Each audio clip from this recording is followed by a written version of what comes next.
Good afternoon, everybody. Thank you all so much for being here. I want to thank my colleague Delia Ramirez, who's been such a leader on the issue of immigration more broadly, as well as Mahmoud Khalil and Badr Khan Suri for talking about their personal experiences with the detention system, as well as Sarah Owings, who has been such a legal force on so many issues, and of course the great Heidi Altman from the Immigrant Justice Center for all of the work that she has been doing on overhauling our immigration incarceration system.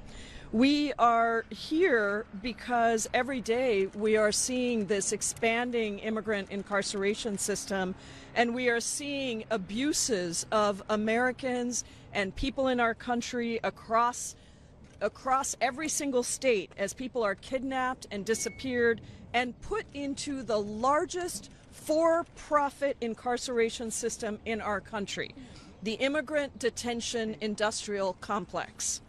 The administration wants you to think that immigrants are all criminals, but the immigration system is a civil system, not a criminal system, and immigration is not a crime as much as Trump would have you believe differently. And that's exactly why the fact that it's a civil system is exactly why immigrants in detention are actually not provided with attorneys, as happens in the criminal justice system. Think about that. Immigration law is extremely complex, second only to tax law in this country. But we don't provide attorneys for people who are detained. They have to find pro bono attorneys, or they have to find the money to hire somebody. This is not a fair fight. And courts across the country are ruling against Donald Trump's mass detention and deportation policy. At least 225 judges across the country, including 23 appointed by President Trump himself, have ruled against Trump's mass detention policies, saying that they violate due process under the law. Today, Trump has locked up an unprecedented 66,000 people in the most dehumanized conditions in his push for mass deportations of immigrants of every status, a number that will only continue to skyrocket with an unprecedented $45 billion more for ICE that was included in the Republicans' big bad betrayal bill, even as they stole health care from 16 million Americans. ICE's own numbers show that 73% of those who have been detained have absolutely no criminal record. And the vast majority of the remaining 27% have minor convictions like traffic violations. Today's detention facilities function as jails. They deny due process. They disappear and move people from facility to facility to keep them from their families, to keep them from any legal representation that they may be able to get. They keep them in conditions that are rife with overcrowding, unsanitary and rotten food, and operate under no conditions at all, no standards, no accountability. Meanwhile, DHS has illegally refused to allow members of Congress to do our jobs, to conduct unannounced visits and oversight of these facilities, going as far as to arrest a member of Congress who was carrying out her legitimate oversight responsibilities. The crime of all of this is that the people who are being detained should not be detained at all. They are people with deep roots in our communities and are actively complying with immigration obligations and contributing to their communities. And for the vast majority of people, detention is simply not necessary. There's abundant research and past programs that show that community-based alternatives to detention and case management are the best means to ensure compliance with immigration proceedings at a fraction of the cost of detention. But instead, for-profit detention centers are minting money, and DHS is now handing out no-bid contracts to companies with zero experience and zero accountability, all to pad their profits at taxpayer expense. A shocking and record-breaking 23 people have already died in immigration detention just this year under the Trump administration.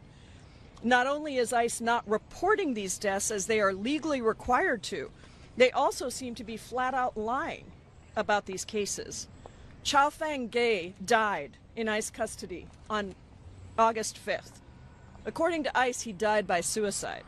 But according to his attorney, he was found with his hands and feet tied. Both of these things cannot be true.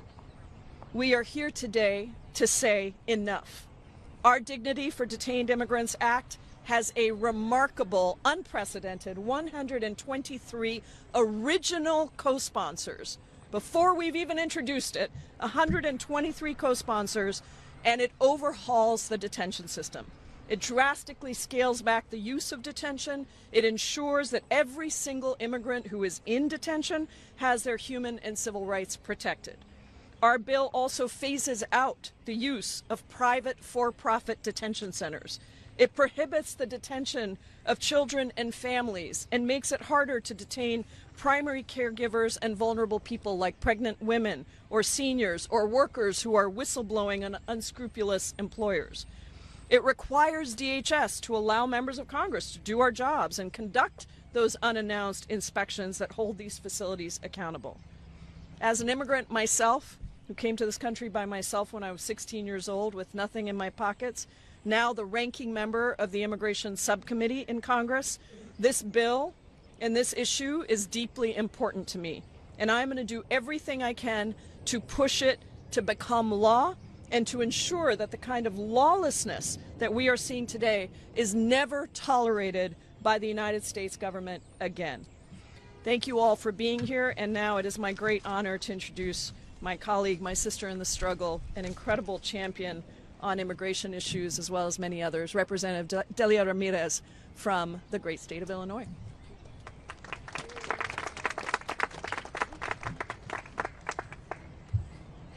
It's easier to be an effective champion when we have great leaders like Pramila Jayapal.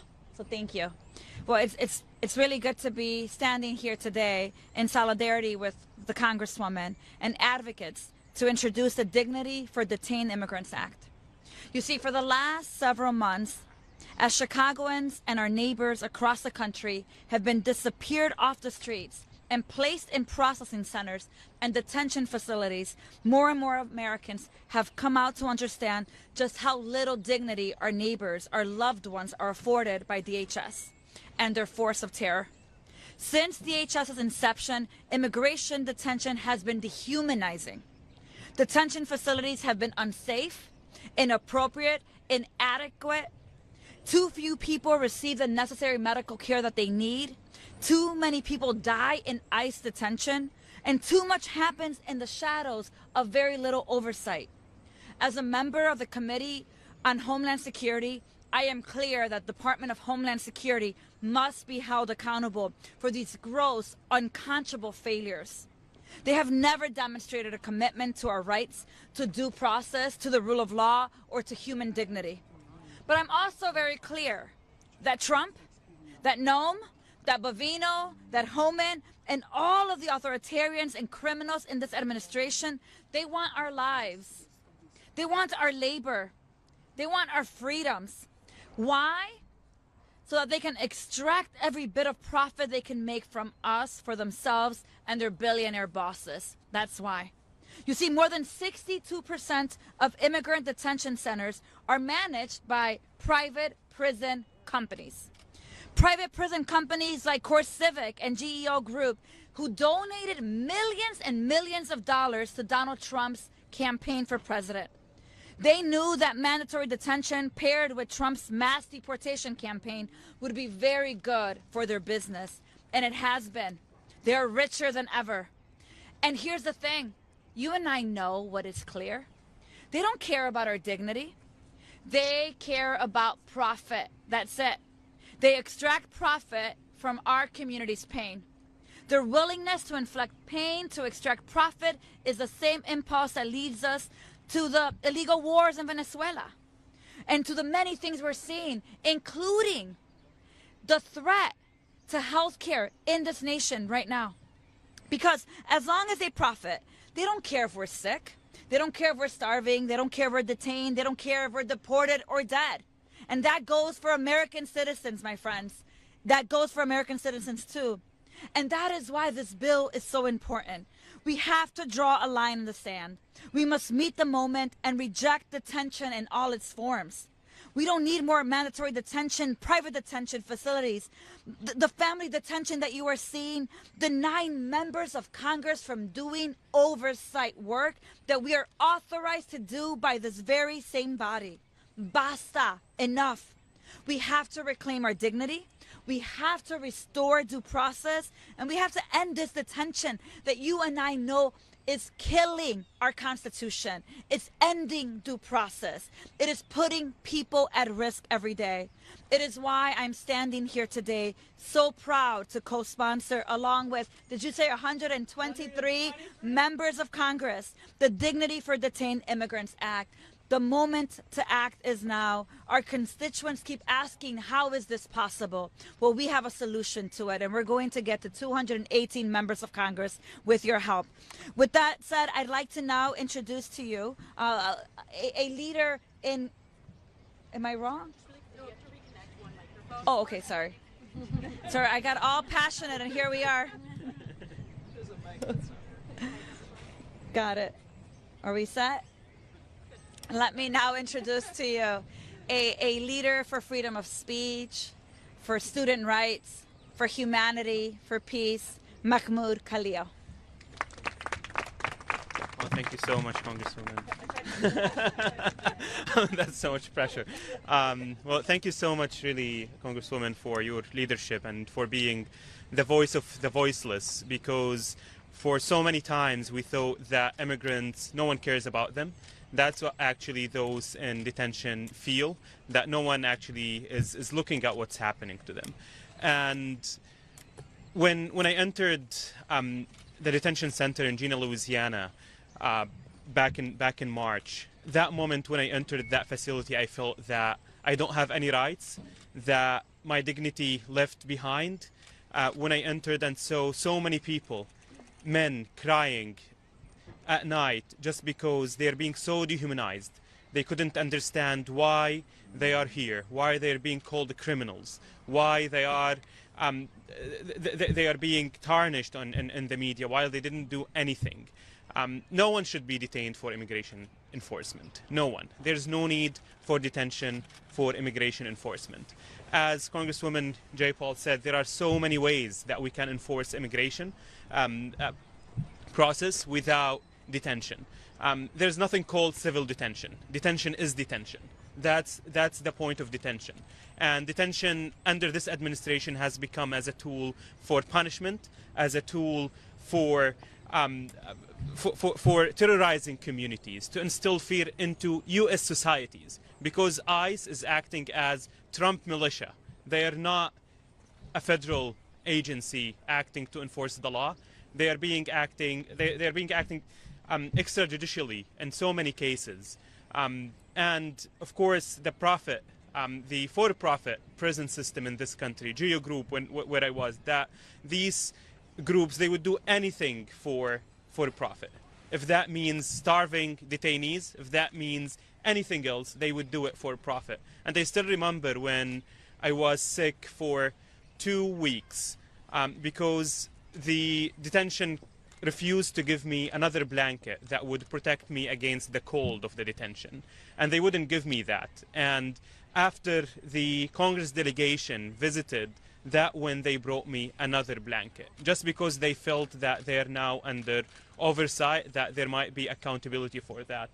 And I keep thinking of Muhib, a 40-year-old man, of a father of 4 children, and his wife was battling cancer. He was taken out of his court hearing. He did everything right. He did not miss any single court hearing, any single ICE check-in. Yet he was brought into detention, leaving his wife battling cancer alone with 4 young children. That's why supporting this bill, the Dignity for Detained Immigrants bill, is the bare minimum, literally the bare minimum that this Congress can do to bring back some sort of belief in this system, in the rule of law, in due process, because that's all missing. So I hope that this Congress finally wakes up and support this bill, because again, it is the bare minimum. Thank you so much, everyone. Thank you so much, Mahmoud. It's now, we wanted to root this press conference in stories of real people, and so it's now a great honor to introduce somebody who's worked with us and so many clients who have been detained for a long time, Sarah Owings. Thank you so much to everyone for coming. Thank you so much, Congresswoman, for putting this together and for your work on this bill. I'm an immigration attorney based in Atlanta, Georgia. I've been practicing there for about 18 years. I'm from the Deep South. I'm actually from Louisiana, not far from Gina. I'm so sorry. I am so sorry. The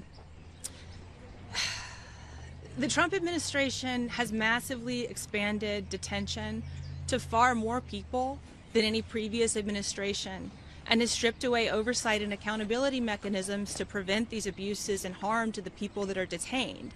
This system, as we were saying, it rewards profit and prejudice over justice, safety, and common sense. Moreover, they're blocking access to members of Congress whose job it is to ensure that these facilities follow the rules. Finally, through their labyrinthine process of transferring people, ICE are blocking access to legal counsel and families at detention center and effectively denying people their day in court. I have a lot on my mind right now. I have a lot of worries about a lot of people that I know who are currently in custody. I get a lot of calls from my colleagues who are dealing with the same thing. Just in the last week, I had a colleague in North Carolina call me to tell me about a gentleman who had a heart valve replacement that failed. And he was in custody, and ICE refused to release him. Instead, they transferred him from Georgia to, I believe it was first New Jersey, but they were not able to deport him. That was botched due to his illness. Instead of sending him back to his medical care team to repair the failure, they then sent him to Mississippi. And it was finally only when he nearly perished that he was transferred back to his physicians at Emory for the appropriate repair. My colleague exclaimed to me that ICE is about to kill this man. And he's not the only one.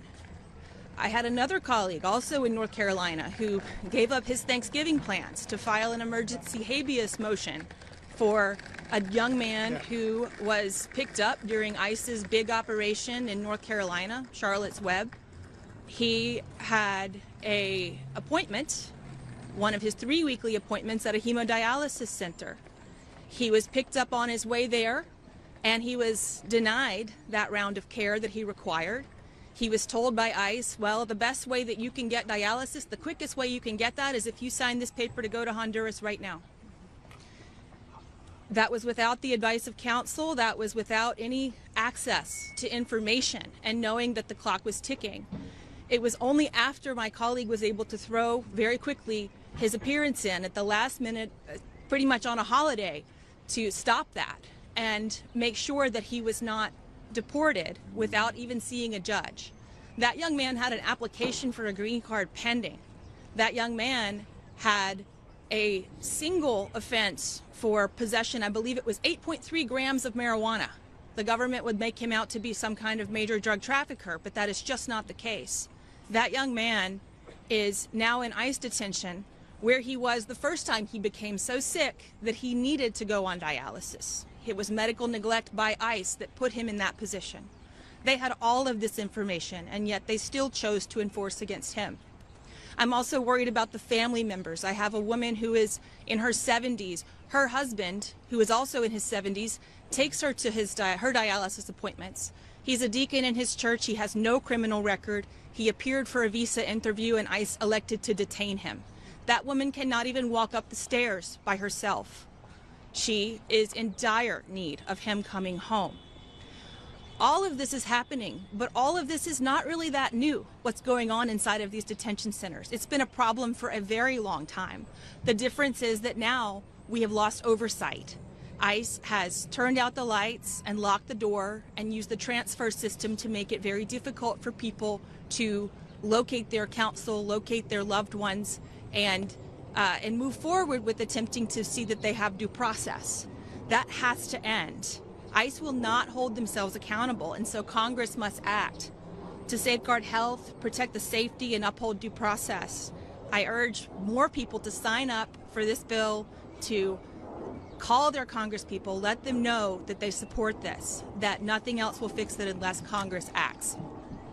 Thank you. Thank you so much, Sarah. We have another just remarkable and horrific story.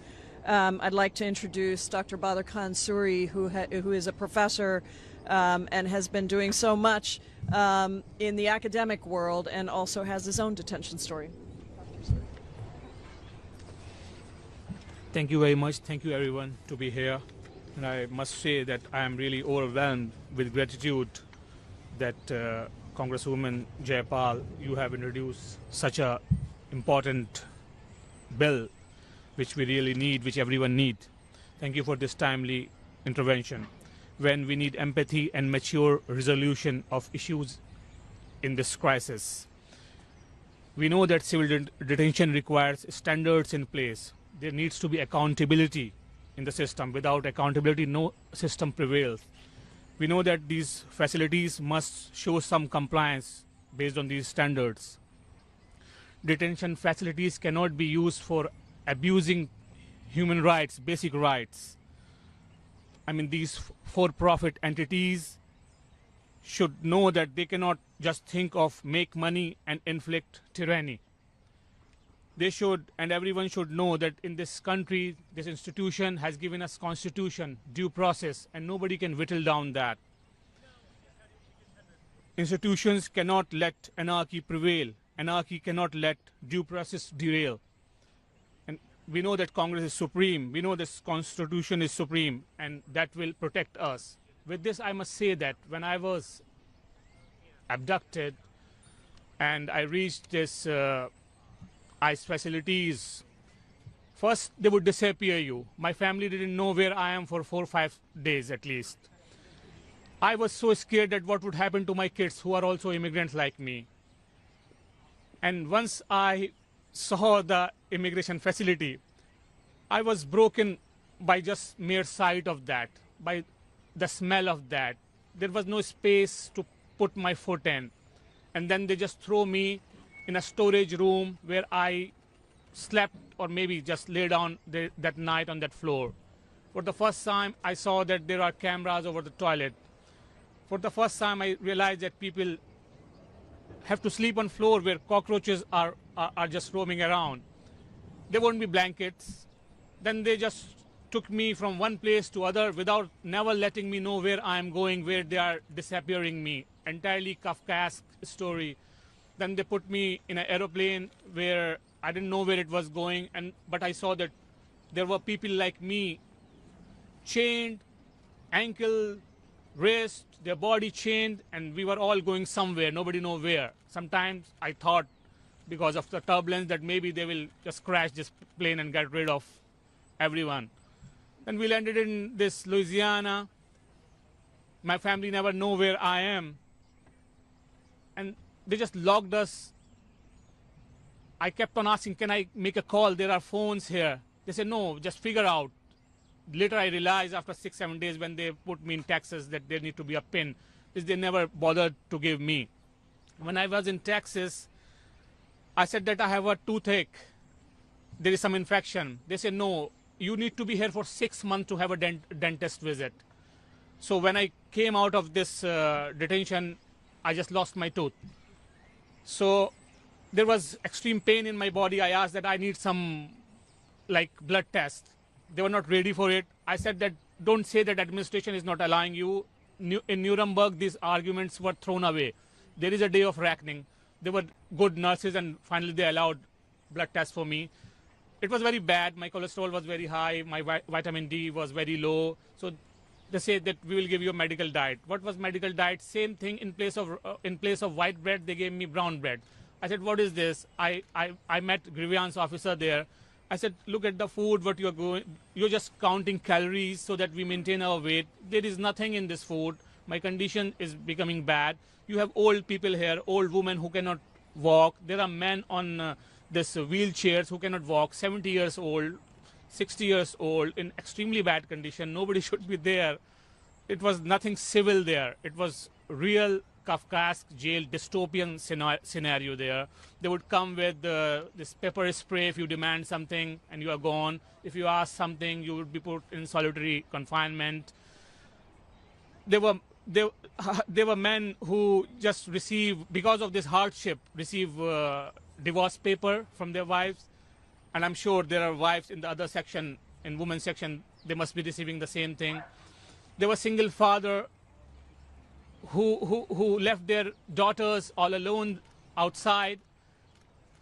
The story is that there was a father and he has two daughters. One was not even a teenager, maybe in first or second grade, and another was a teenager who just joined a college. But because father was taken away for this traffic light thing, she has to drop her college and take the responsibility of a mother. And they would call that, hey father, a tree fall in our yard, what should we do?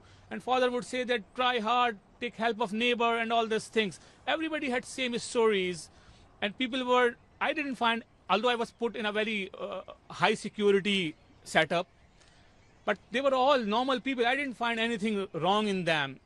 They were just playing their normal games, talking to their family. Every day they would talk to their family, they would make video call. It was such a tough thing that these men were the one who were the breadwinners in the family, and now they are not doing their job. Their families are just asking for money here and there. The food we were getting in this detention center was extremely bad, so everybody was dependent on this because it was a for-profit industry. They were dependent on these commissaries. They have to do their shopping there, and for that they have to request money from their families. It would have been a very hard story for everyone to get that money because it has to be for every week, every day. So things were really, I mean, people were breaking down, and these men, when they were outside, they were paying taxes. They were not a burden to a society. There was a man who had, say, X number of kids. It was a big number, that's why I'm saying X. So he would say that, who would give food to my kids now? My wife never worked. I used to keep her as a princess, as a queen. And he used to cry. And there were many others who used to cry, and people were frustrated. They would share stories that, oh, my kids have sent these drawings and paintings to me, but he's not doing well at school. He's getting bad grades because I used to take care of my kid. My wife is now doing job outside. There is no one at home. This man was, say, an immigrant, but his wife was an American citizen. Kids were American citizens. Everybody is suffering now. Those bare minimum is missing. One parent is figuring out to take care of their mortgages, their groceries, and kids are on their own, and they're getting bad grades. Who are these kids? American citizens. So I request everyone to think that it is not something like we are dealing of aliens who have come from Mars or something. This is about humans. America was built on immigrants. Immigrants built this country. There should be due process. Nobody can reject it. Nobody should dare to think that one can reject it. There is free speech. And we should really think that we should, when we think about these detainees who are just fellow humans, I mean, if they are not citizens yet, they are spouses of the citizens. They are parents of citizens. So I'm extremely, to cut it short, extremely thankful to Congresswoman to do this remarkable job, and we are extremely proud of this, and we know that this institution will always make justice for everything. Thank you very much.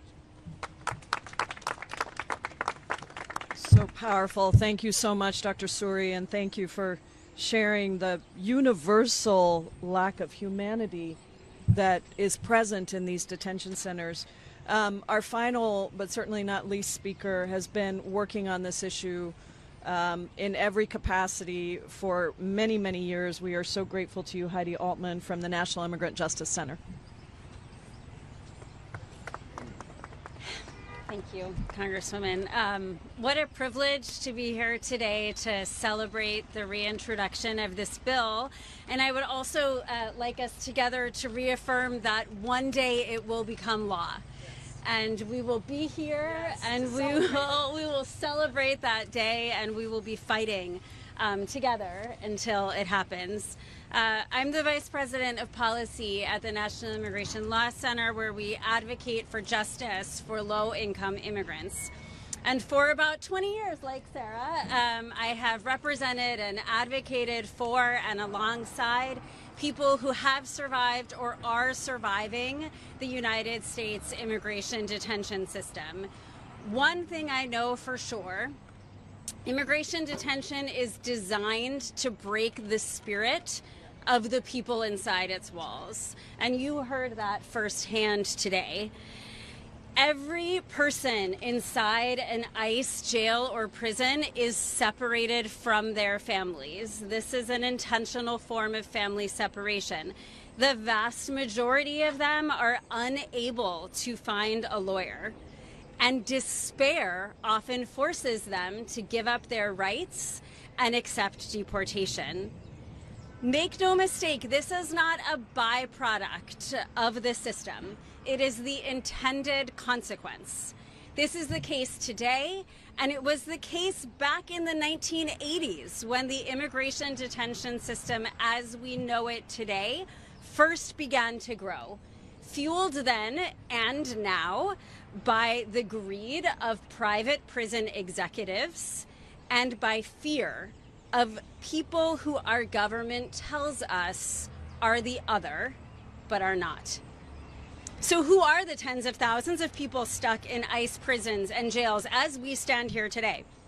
Our neighbors, our friends, our colleagues, our children's teachers.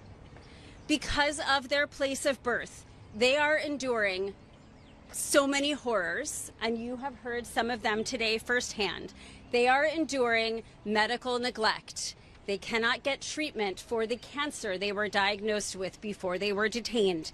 They are thrown in solitary confinement when they dare to complain about the horrible treatment they are enduring. They are fed food with worms, torn from their children and their livelihoods. They are called names and racist slurs by the officers, and if they happen to be a member of the LGBT community, they will almost certainly face harassment, assault, or worse. But we're here today because we know it can be different. We know study after study, as you've heard, shows that immigrants voluntarily appear for their immigration court cases. We can imagine a different approach, one where we support and welcome our neighbors as they navigate the U.S. immigration system, where we greet people seeking asylum with community support and nourishment instead of handcuffs. And we are so lucky that Congresswoman Jayapal has this vision, and that she and Congressman Smith have been championing this vision for years with this critical bill, and we are beyond grateful for your leadership and your perseverance. At the National Immigration Law Center, we're so proud to endorse the Dignity for Detained Immigrants Act and proud to call very loudly today on every member of Congress to sign on today. Thank you to the members who are here today, to my fellow speakers who are here fighting for dignity. We know you won't give up. Thank you. Thank you so much, Heidi. Tomorrow we'll have our fifth shadow hearing that I lead as ranking member of the Immigration Subcommittee, and it's specifically on detention. I hope you all will cover that as well. Happy to open it up for questions if anyone has them. Congressman, do you see any opportunities to advance legislation? I do. The question was, do we see opportunity to advance legislation? I do, because I actually think the American people across ideology, across political party, are looking at what's happening and saying, this is not who we are, this is not what I want. I think there were many people who were taken by the misinformation and disinformation that was being spread about criminals in our communities and all of that. But they see that that's not what's happening.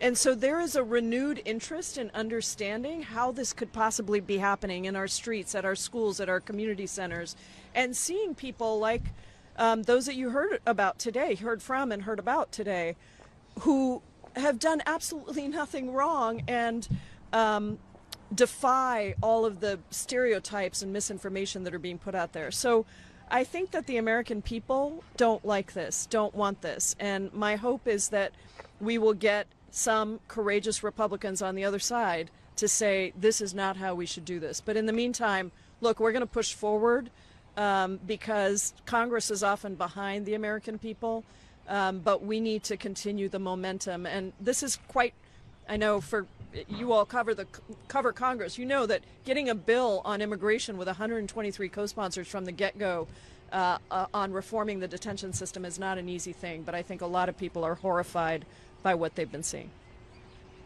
Congresswoman, this is a reintroduction of legislation from 2023. What has changed, if anything, in it, and do you have any proposals? We've added some provisions to respond to the things that we're seeing, because obviously it's the massive increase in using mandatory detention. So the repeal of mandatory detention, the provision, which really shouldn't be necessary, but we put it in anyway, around oversight, has been very important. The categories of expanded vulnerable populations, because we're seeing people being picked up who are sole caregivers, a number of those things we've strengthened because we're seeing the abuses by this administration. And I think that, you know, the phase out of private for-profit detention centers, that has always been a part of this, just as we phased out of the criminal justice system, if you remember, with bipartisan support, because it's actually more expensive for taxpayers to do this than to do the kinds of alternatives that we are proposing. So this was an issue you saw during the last administration as well when it came to... We've seen a continuation of expansion, as Heidi said, of the for-profit detention center, but it has never been at the level that it is today with the resources and the lack of accountability of today. It is quite significantly different, but it is built on a system that has been in place and unfortunately now given enormous resources and you know, rhetoric to expand. One more if we have it. Yes. On the provisions, it sounds like a number of them are sort of a departure from the effective enforcement of U.S. immigration law. Wouldn't this ultimately codify Biden's catch and release policy? The detention system has nothing to do with catch and release. It has to do with due process under the law and the ability that people have to actually go through court cases in order to... The immigration system is a civil, legal immigration system.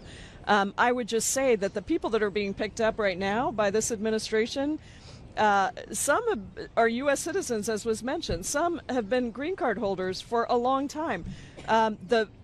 The rationale for going out and kidnapping and disappearing, abducting, I think was the word that Dr. Suri used, and that's right. People are being abducted in the street with no attention given whatsoever to the Constitution and to due process. As I mentioned, 220 judges across the country, including 23 appointed by Donald Trump, have said that this mass detention policy is absolutely against the rule of law. Okay, thanks everybody. Appreciate you. Thanks for being here. Thanks to our speakers.